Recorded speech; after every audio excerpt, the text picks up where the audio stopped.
The world got so used to former President Trump's constant tweets and Facebook posts.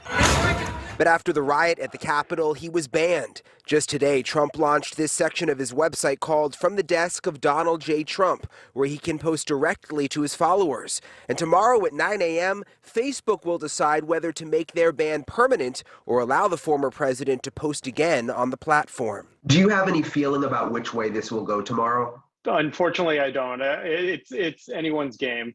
Carl Szabo is a vice president with NetChoice, a trade group for internet companies. He says users who don't like the decision Facebook makes tomorrow can choose a different platform. If you don't like what Facebook is doing, you just go to Twitter. If you don't like what Twitter's doing, you go to TikTok or Snapchat or MeWe or Parler, or President Trump has announced he's going to create his own social network.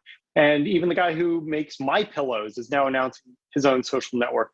So there's so many choices out there. But Florida Governor Ron DeSantis says there are actually not that many choices that are not controlled by big tech. And he's supporting legislation in the Sunshine State that will fine social media companies up to $250,000 a day for banning political candidates. When 2.8 million Americans chose to download the application Parler and share information with friends, family, and colleagues, what was the result of that? Canceled by Amazon, Google, and Apple.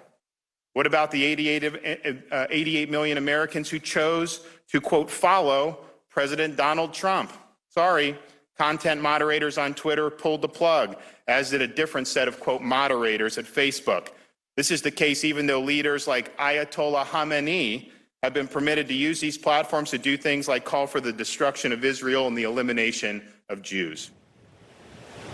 And Nicole, Facebook has what they call an independent oversight board. It's almost like the Supreme Court of Facebook, and they will be the ones who will make the decision tomorrow at 9 a.m. It's an important decision because it will set a precedent when it comes to other world leaders on sites like Facebook.